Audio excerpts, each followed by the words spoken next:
Thanks for staying. It has been like a long journey, I guess. You're the brave ones. This one is going to be more down-to-earth, simpler, more about practical applications of LLMs. I'm Firas, I'm working at Gorgias. What we're trying to build is an AI that's going to help you automate your e-commerce interactions with your shoppers. Basically, whenever you get a customer request, where's my order, or something like that's tiring for a human, we will help you automate that. So, the talk, what is it about? It's about building an agentic LLM pipeline that's going to work and how you can iterate on that without spending a lot of money and while being efficient and moving forward pretty fast. Just take this with a huge pinch of salt. This is incredibly experimental. All of these are our own experience in this field. We don't bring the truth or the absolute truth for this domain, but it helped us to think about these things in this manner. There are three axes on which we identified means to move faster.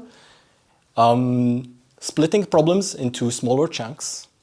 It's obvious, you don't try to solve everything right away. The second one is trying to have a clear plan for iterative improvements, especially if you're collaborating with a lot of people. You don't want each one to come up with his own approach to evaluate LLMs. You want to have a systemic approach to define how to improve and how to release new prompts. And the last part, it's kind of against the hype. Combine specialized layer solutions. Don't think about LLM as a silver bullet. There are a multitude of other solutions, and you should rely on those whenever it's pertinent to do that. Okay, let's go. The first one, divide to conquer. So what I have here is our current state of handling interactions. It's like a loop. Whenever a person interacts with you, you will be building solving multiple subtasks. And each time you solve one of those, it allows you to move to the next gate, kind of. This doesn't mean we only make those LLM calls. Each one of these tasks can have under it 4 or 5 LLM calls. It can be a loop, it can be whatever cascade of LLM calls. But we split the problem into these smaller chunks or simpler tasks to make automating e-commerce interactions a simpler task. So you can see here, we try to qualify the interaction, we try to extract the customer request. Based on that, we identify products, we identify relevant knowledge sources, we combine those and try to identify relevant e-commerce actions because we have deep integrations with Shopify. And that's where we try to think about generating a message that would automate that interaction. And this is kind of linked to what Raphael was talking about AI safety. You don't want to cancel someone's order if you're not 100% sure that you're allowed to cancel it. So there is the aspect of the customer requesting something, and that's the LLM as an interface. But then executing the actual action goes through some deterministic system that's going to control, is this already delivered? Is this something that I can do within the policy of the e-commerce itself? So this is how we build simpler tasks or identify simpler tasks. And for each of those, you have a dedicated solution that would do that. So in this graph here, the ones that are in green are essentially based on LLMs. The ones that are built based on deterministic, classical software engineering solutions are in gray. And there is RAG systems or some classifiers or retrieval systems that are in pink, I guess. I'm not sure. And yeah, so that's the subtasks. And in order to move faster, what you need to do is build a lot of competing alternatives. Don't necessarily commit to one of the approaches. For example, here to generate a message, well, we can filter knowledge, we can filter relevant orders, then we have a gate based on whether or not we identified if something is relevant or not. And that's when we ask an LLM to generate a response and decide if we need to close or not the ticket. An alternative could be, on the other side of the spectrum, just dump everything in the prompt and ask the LLM to figure out what to do. And these are valid ideas. You can't be 100% sure if one or the other is better. So you need to build those alternatives and build and that's something that I'm going to talk about later, an objective metric that's going to allow you to measure performance. In the same stream, and I'm not going to go through all of these because like it's going to take a lot of time and probably you know even more than what I know about these. Try different approaches. Like the community is open, people talk, people have a lot of cool ideas. You can ask the LLM to think about the answer. That's going to be chain of thought.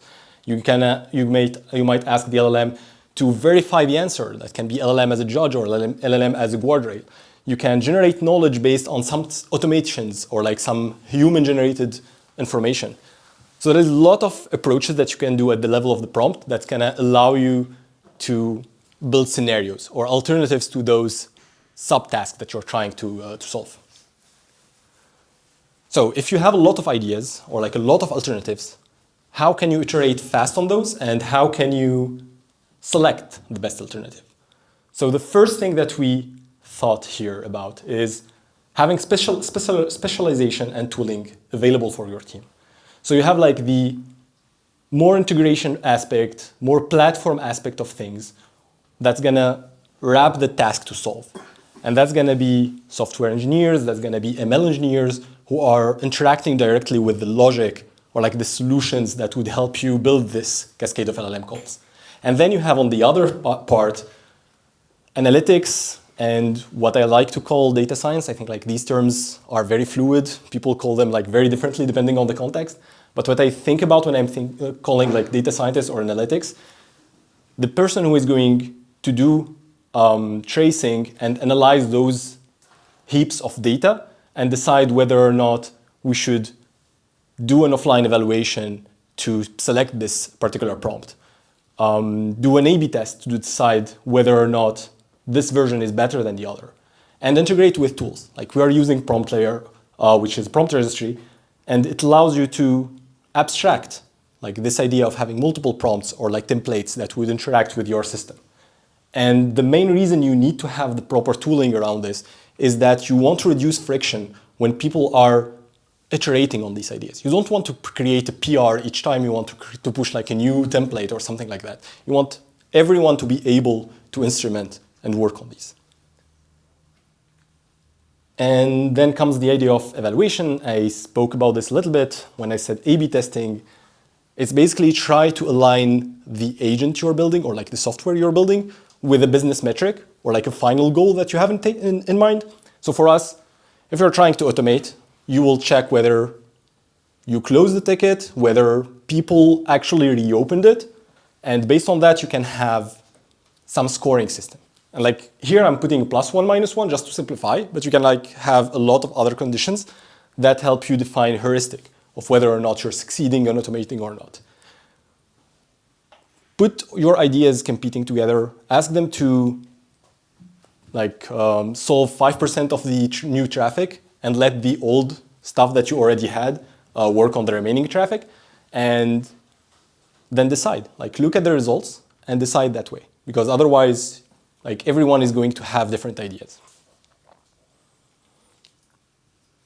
And the last part of what I'd like to talk about is that LLMs are tools and not goals by themselves.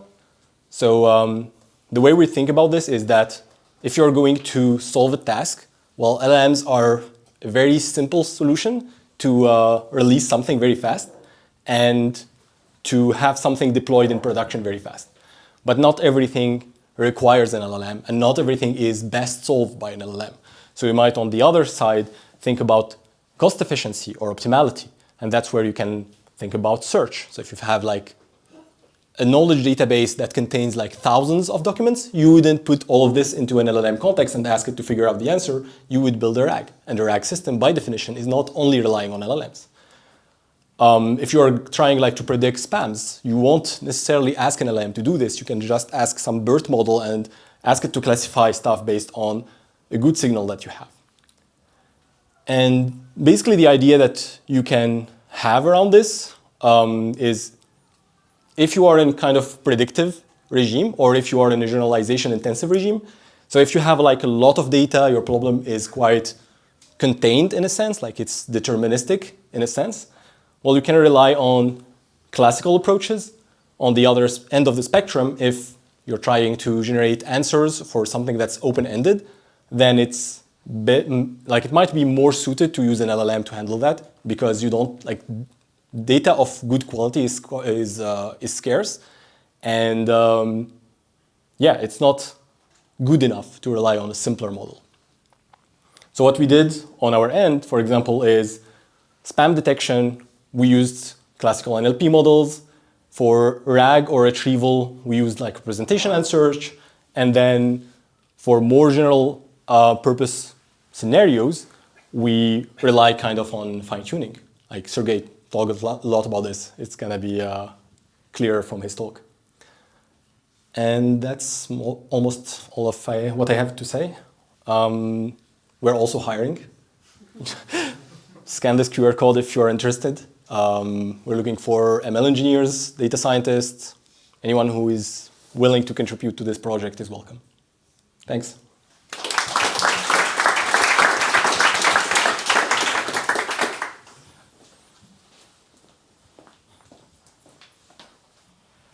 Thank you very much for your talk. I have two questions.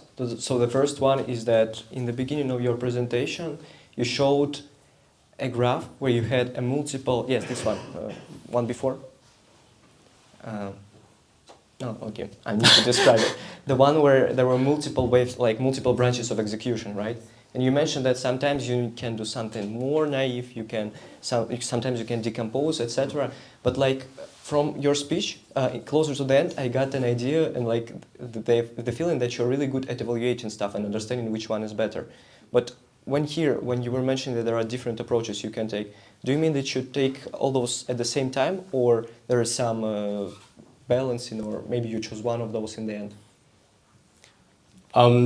So what I'm showing here is basically you're replacing a single call at this end with 5 calls here.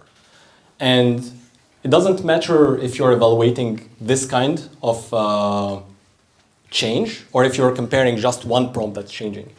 As long as your stream of executions go through one or the other and you have like clearly specified like tracing, and that's why I'm talking about tooling in the slide before this, because tools is what allows you to be able to get these information.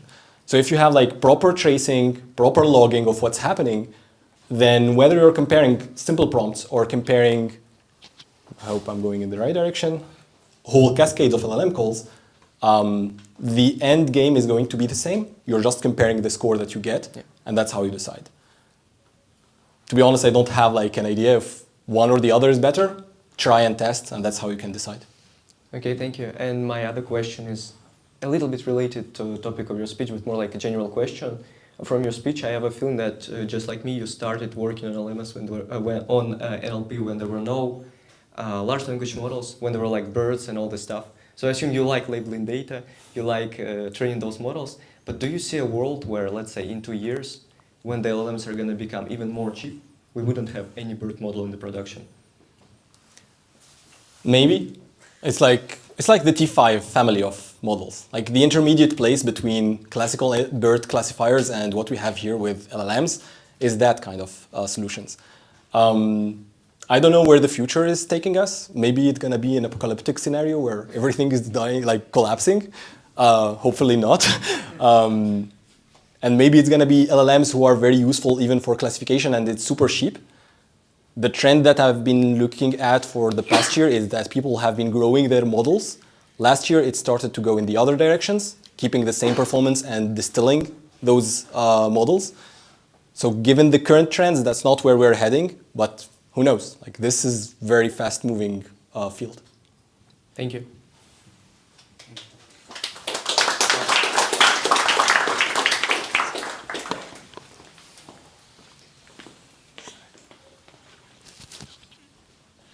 Yeah, thank you very much for the talk.